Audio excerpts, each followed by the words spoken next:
We already covered how to export a video, the technical process, in Hit Film Express in those lessons, but before you start the process in any program, there are a couple of things that you want to think about.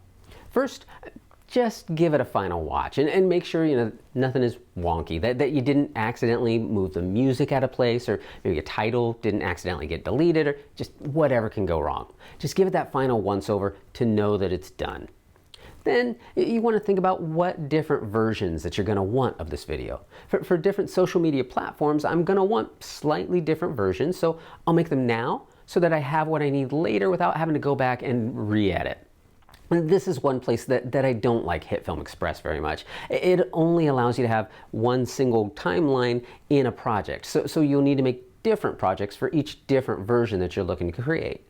Most other programs, they'll let you have multiple timelines within your project, so all your different versions can be together in one project file.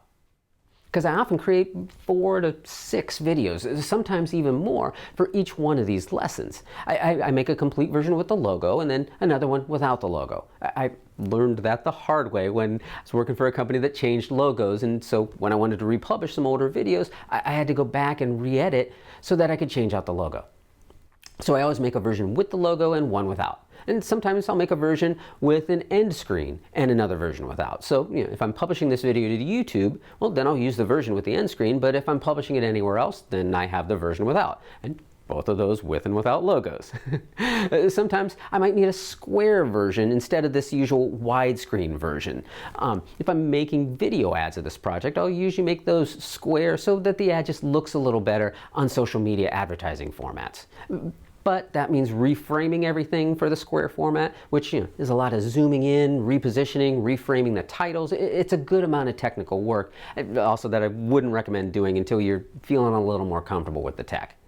Now, I may also make different versions at different lengths. I usually want my timeline videos to be 2 to 5 minutes, but then the ads, those I usually want to be 30 seconds, maybe a minute at most. So I'll make those different versions, again, all with and without logos. And sometimes I'll convert the video even to a tall format for playing back on a cell phone, depending on where it's going to play. But once all that's done, I have whatever format that I need for whatever purpose. And I never have to go back in and try to edit the video for a specific format because I already have it. And finally, you may want to add captions to your videos. YouTube, they'll do this automatically for you, and their auto captions are generally pretty good. They're not perfect, but good. It may be worth it to hire someone to create captions for you. I use the service rev.com for anything that I publish, especially to Facebook. I don't worry about YouTube so much because YouTube, it automatically turns on the audio when you play a video. So people usually hear it, but Facebook doesn't turn the audio on. You have to click the video to hear it. So you want captions so that people can still get engaged with the video, and they're more likely to turn the audio on if they're seeing the captions.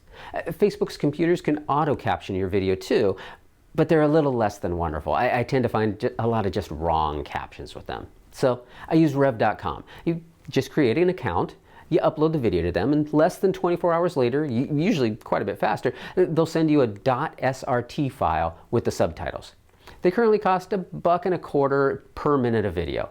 And they also have a simple editor, so you can check the work and make changes if you need them before downloading. Especially if you have any technical or tricky words in the video, you'll probably want to check the work.